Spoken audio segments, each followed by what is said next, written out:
Bonjour à toutes et à tous, on se retrouve aujourd'hui pour une nouvelle vidéo sur le langage LaTeX et aujourd'hui nous allons parler de la bibliographie.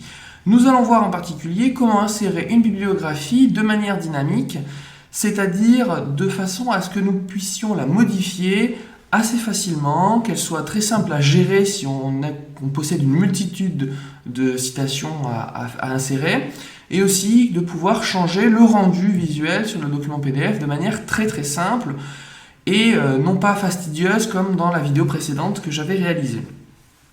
Donc cela va se faire en utilisant un petit programme annexe qui s'appelle BibTeX qui va permettre de gérer la bibliographie. Alors pour vous expliquer tout cela, on va partir de ce fichier .tex que j'ai réalisé pour gagner du temps. Donc on a les éléments classiques du document, avec le document de classe au tout début, les paquets utiles pour la gestion des accents en français, la balise de début du document, la balise de fin de document, un petit peu de texte et deux citations. Donc là au niveau de l'appel à la bibliographie, c'est exactement le même fonctionnement que dans la méthode simple pour la créer, c'est-à-dire qu'on utilise le mot-clé /cite pour citer une référence, avec le mot-clé de la référence qu'on va voir un petit peu après où il se trouve, justement ce mot-clé. En tout cas, pour la bibliographie, on va avoir deux étapes à choisir. Le style de bibliographie. Donc là, c'est une nouvelle commande par rapport à la méthode précédente qui va justement nous permettre de changer de manière dynamique l'affichage, le rendu final de la bibliographie. Donc ici, vous voyez la commande, c'est /bibliography style, avec un mot-clé obligatoire. Ici j'ai mis plain, mais je vous ai mis, on verra dans la suite de la vidéo, d'autres exemples. Ici j'ai mis 6 exemples au total que vous pouvez changer et on va voir qu'est-ce que ça donne au niveau du rendu. Ensuite, pour débuter la bibliographie à proprement parler, ou en tout cas pour l'insérer dans le document, on utilise la commande /bibliographie et le nom justement du fichier de la bibliographie. Alors, qu'est-ce que j'entends par le nom du fichier de la bibliographie ? Peut-être que vous avez déjà remarqué, mais j'ai un deuxième onglet ici, donc j'ai les onglets bibliographie.tex et j'ai un autre onglet que j'ai appelé bibliographie.bib. Alors le deuxième mot, le fichier .bib n'est pas nécessairement du même nom que le fichier .tex. C'est-à-dire que là je l'appelle bibliographie parce que je n'en ai qu'une, mais on aurait pu l'appeler par exemple biblio1.bib ou 2012.bib si on voulait classer nos références par année, et ainsi de suite. Là pour faire simple, j'ai mis le même nom. Et en conséquence, dans l'appel à la commande bibliographie qui va insérer la bibliographie, vous allez mettre le nom du fichier sans l'extension .bib. Donc voilà, cette étape-là est assez importante, c'est pour simplifier la gestion des commandes. Alors on va voir dans quelques secondes que contient le fichier .bib, mais avant ça, je vais tout de suite vous montrer quel va être le résultat du document que vous avez sous les yeux. Eh bien, voilà le résultat au niveau du fichier PDF final. Nous avons nos deux lignes de texte, les deux références qui sont citées ici, la référence 1 et la référence 2, le mot-clé référence pour dire que nous sommes passés dans l'affichage de la bibliographie, et nos deux entrées dans la bibliographie, l'entrée 1 et l'entrée 2. Entrée 1 avec, vous voyez ici, le nom 1, le nom d'auteur, le titre du document, la revue, les pages, et ainsi de suite, et l'année. Et dans la deuxième référence, qui est une référence cette fois-ci non pas pour un article, mais pour un livre, on a le nom de l'auteur, le titre du livre, l'éditeur, l'adresse de l'éditeur, et ici, l'année de parution. Donc tous ces éléments-là, nom 1, titre 1, revue 1, comme vous pouvez le voir, ces informations ne sont pas dans le document TeX. En effet, maintenant, ils sont dans le document BIB. Donc on va vraiment découpler les informations. Une partie des informations sont dans le document TeX et toutes les informations relatives à la bibliographie seront dans les documents .bib. Donc je vais tout de suite vous montrer le document .bib. Et là, comme vous pouvez le voir très rapidement, avant que je vous explique, on revoit les mots-clés qu'on a vus tout à l'heure, le nom 1, titre 1, l'année, nom 2, titre 2, l'année et l'éditeur et l'adresse de l'éditeur. Donc ces choses-là, on les a vues affichées. Alors maintenant, je vais vous expliquer un petit peu comment ça marche un peu plus en détail. Donc déjà, ce qu'il faut bien savoir, c'est que la bibliographie va être gérée de manière automatique, mais à l'aide de plusieurs mots-clés.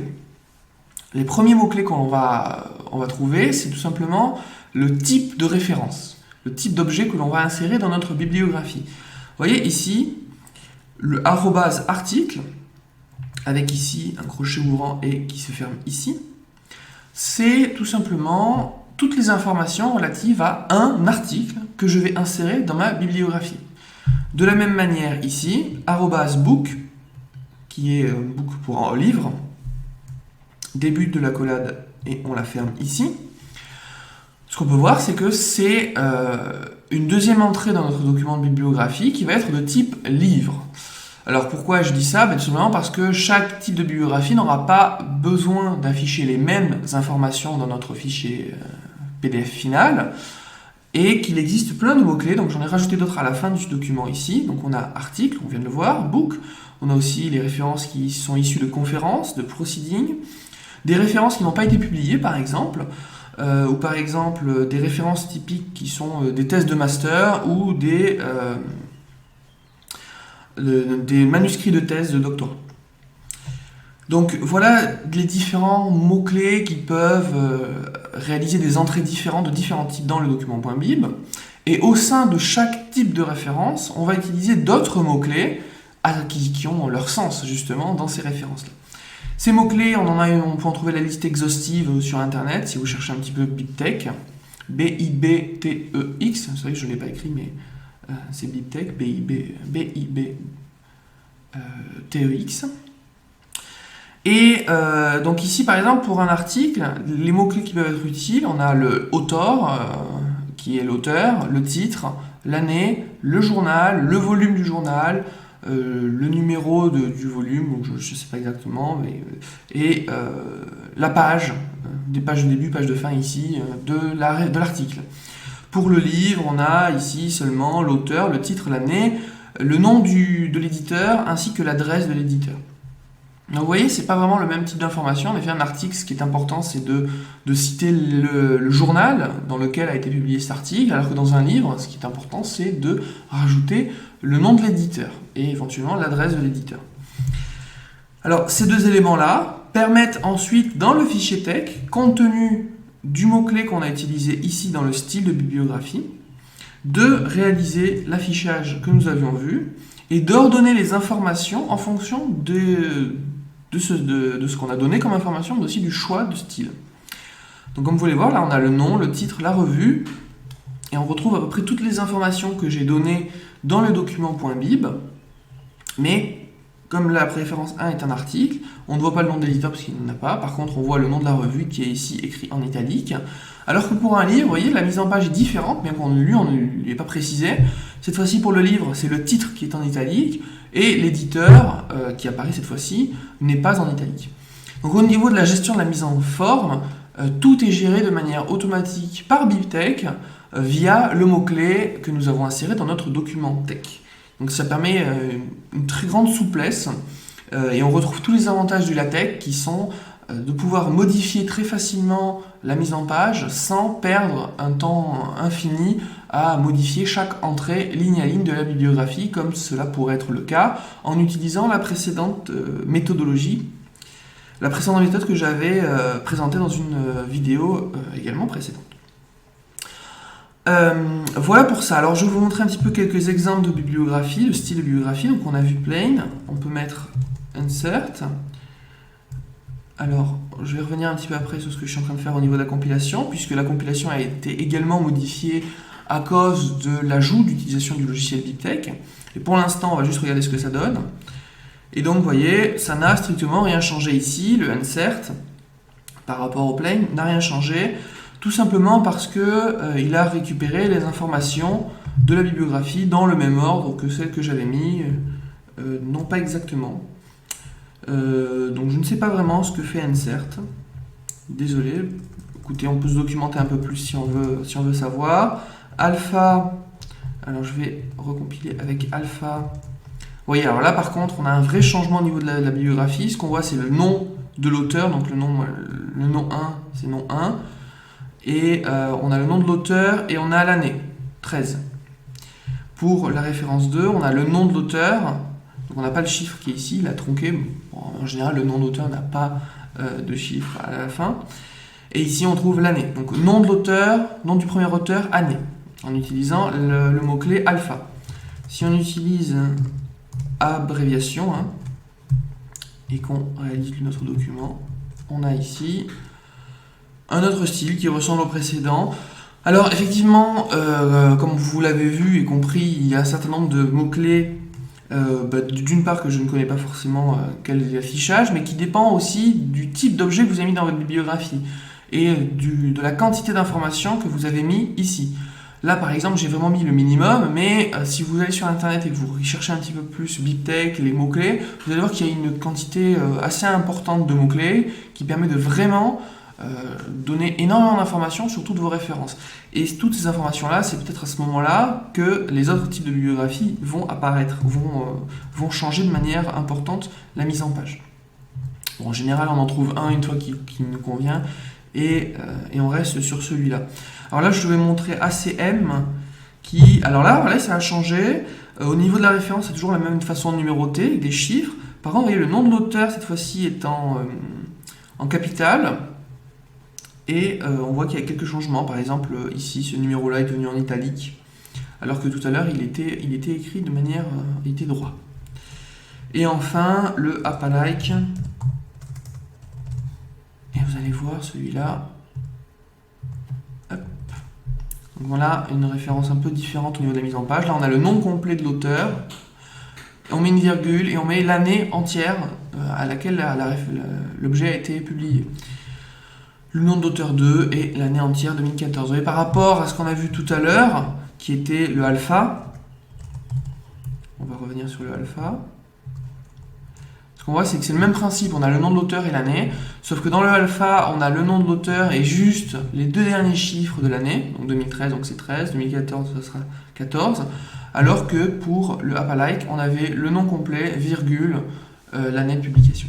Donc vous voyez, on a des subtilités très simples qui permettent de changer un petit peu tout ça, de changer l'allure de la biographie, et c'est très facile puisqu'on n'a pas eu besoin de rééditer le document .bib. Donc une fois qu'une référence a été insérée dans un document .bib, qui a été bien inséré, c'est-à-dire avec toutes les informations nécessaires, on n'a normalement plus jamais besoin d'éditer cette référence. Et ça, c'est très pratique pour la gestion, quand on a énormément de références et que ça... on en accumule énormément. Alors remarquez, je ne l'ai pas précisé, mais dans le document.tech, lorsqu'on utilise la commande site, on a des mots-clés de référence. Donc ici, mots-clés de la référence 1, là, mots-clés de la référence 2, et dans le fichier .bib, ces deux mots-clés se retrouvent où? Eh bien, c'est les premiers éléments que l'on donne lorsque l'on crée un nouvel objet. Donc ici, je crée un nouvel objet article. Tout de suite, je donne le nom de la référence, virgule, et ensuite, je remplis tous les documents relatifs à la référence. Donc après, pareil, ces mots-clés, c'est à vous de les fixer comme vous le souhaitez pour pouvoir les rappeler dans votre document.tech. Alors, pour terminer sur cette vidéo, je vais juste parler un petit peu justement de BibTeX au niveau de la réalisation, de la compilation de notre document. Comme vous l'avez vu dans mon éditeur que j'utilise là, qui s'appelle Genie, j'ai utilisé non pas LaTeX vers PDF, ce que j'utilise d'habitude via le raccourci F9, mais j'ai utilisé une autre entrée qui est LaTeX vers PDF plus BibTeX. Donc dans mon éditeur Genie, cette commande-là, c'est moi qui l'ai créée, qui l'ai personnalisée via ce menu définir les commandes de construction. Donc en cliquant sur cet objet, on a la liste des commandes. On peut changer d'ailleurs le nom de chaque commande et on voit ici quelles vont être les commandes réalisées par le compilateur. Donc je ne vais pas vous expliquer en détail ces commandes puisque c'est vraiment spécifique à Genie, en tout cas la façon dont c'est présenté. Mais dans l'idée, ce qu'il faut retenir, c'est que vous devez d'abord compiler une première fois avec PDF LaTeX, ce qui va permettre de parcourir le fichier TeX, récupérer l'ensemble des mots-clés, des références que vous allez utiliser. Ensuite, ces références-là, ces mots-clés, vous allez les utiliser en créant la bibliographie, ce qui se fait en utilisant BibTeX. Donc BibTeX va récupérer le fichier bibliographie.bib, récupérer les mots-clés que vous avez utilisés dans le document TeX et va chercher dans le .bib les références associées. Et ne va insérer que les références que vous avez citées dans votre document TeX. Donc c'est important au niveau de l'utilisation au jour le jour de ce document-là, de cette méthode-là pour insérer une bibliographie. Pourquoi? Dans la méthode précédente que je vous avais présentée, vous insériez à la suite dans votre document TeX toutes vos références. La conclusion, c'est que toutes les références que vous allez insérer, elles vont apparaître dans le document PDF. Même si ces références, vous ne les citez pas dans votre document. Donc si vous êtes en train de réaliser un document, mais vous vous apercevez qu'un paragraphe n'est plus nécessaire, et donc les références associées ne sont plus du tout importantes et utiles, elles vont quand même apparaître dans la bibliographie. Et en général, c'est assez désagréable d'avoir une bibliographie qui contient des éléments qu'on n'appelle pas dans le texte, qu'on ne cite pas dans notre document.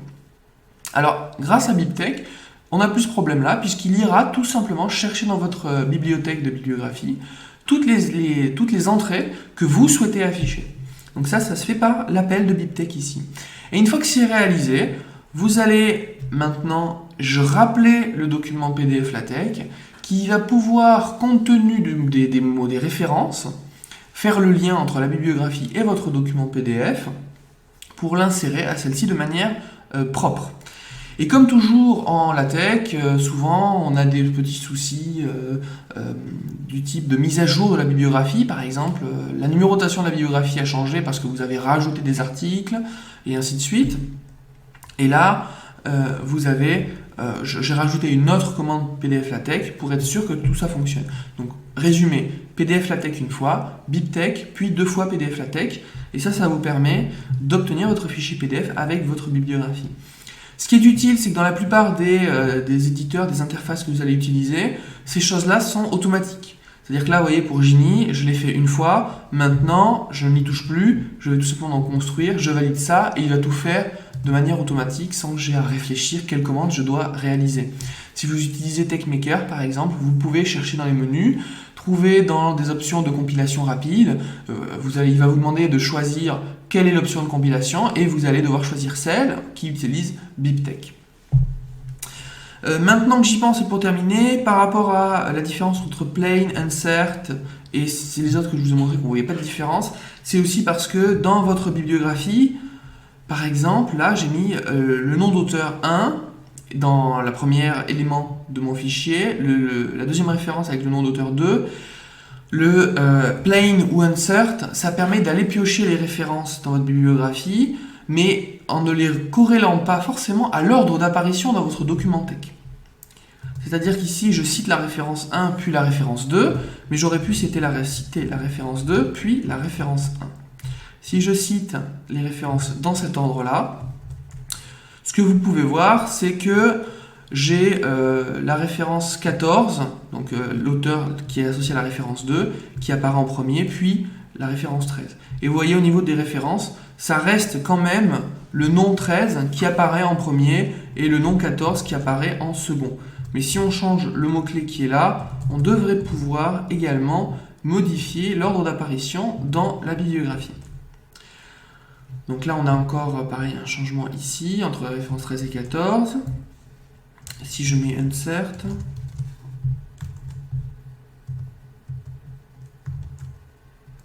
vous voyez, là, on a un changement. Et alors, ça ne s'est pas vu pour les deux précédentes. Je vais revenir sur le plain, puis le insert. Donc, regardons bien le plain. Qu'est-ce qu'on a pour le plain? Vous voyez, je commence la première référence de mon document. Donc, le premier numéro que j'utilise pour faire un appel à la bibliographie, c'est le 2. Puis le 1, pour simplement parce que j'appelle la référence 2 en premier, puis la référence 1. Si maintenant j'utilise insert et que je compile ma bibliographie, qu'est-ce que j'obtiens? Et vous voyez, c'est différent. La première référence que j'utilise, le premier numéro que j'utilise, c'est le 1, puis le 2. Et vous voyez également qu'au niveau de la bibliographie, il a trié, c'est-à-dire qu'il a réorganisé les références pour mettre la référence que j'appelais jusqu'à maintenant référence 2 en tout premier dans la liste. Pourquoi? Parce que c'est la première référence que j'appelle dans mon document. Donc ça permet, ça c'est selon vos goûts, mais ça permet d'avoir une cohérence au niveau du numéro que vous appelez dans la référence. Votre document commence, le premier élément que vous allez citer de votre bibliographie, ça sera l'élément 1, puis l'élément 2. Et donc grâce à ça, la bibliographie est rangée en fonction de la référence. Donc ça c'est très pratique si vous cherchez par exemple dans un document une référence en particulier. Alors vous êtes dans la bibliographie d'un document, vous dites « Ah, j'aimerais bien voir la référence 5 ». Où est-ce qu'il la cite dans son article, par exemple? Mais ce que vous faites, c'est que vous regardez le document de la personne et vous cherchez quand est-ce que vous trouvez une référence inférieure à 5 et supérieure à 5, et ça vous permet par dichotomie de trouver où se trouve exactement le paragraphe qui cite la référence 5. En tout cas, voilà, ce sont tous les détails qui sont paramétrables dans BibTeX. Je n'ai pas le temps malheureusement de tout vous expliquer en détail, de chaque option et ainsi de suite. En tout cas, avec ça, je pense que vous avez le minimum pour utiliser BibTeX pour gérer vos bibliographies. Et puis ensuite, je vous laisse aller sur Internet pour vous documenter, ou n'hésitez pas à me poser des questions si vous avez des petits soucis à ce niveau-là. Justement pour avoir une bibliographie qui vous ressemble, donc qui ressemble à ce que vous souhaitez faire. Voilà, je vous remercie de votre attention pour cette longue vidéo sur la bibliographie, puis on se retrouve pour une prochaine vidéo sur le langage LaTeX.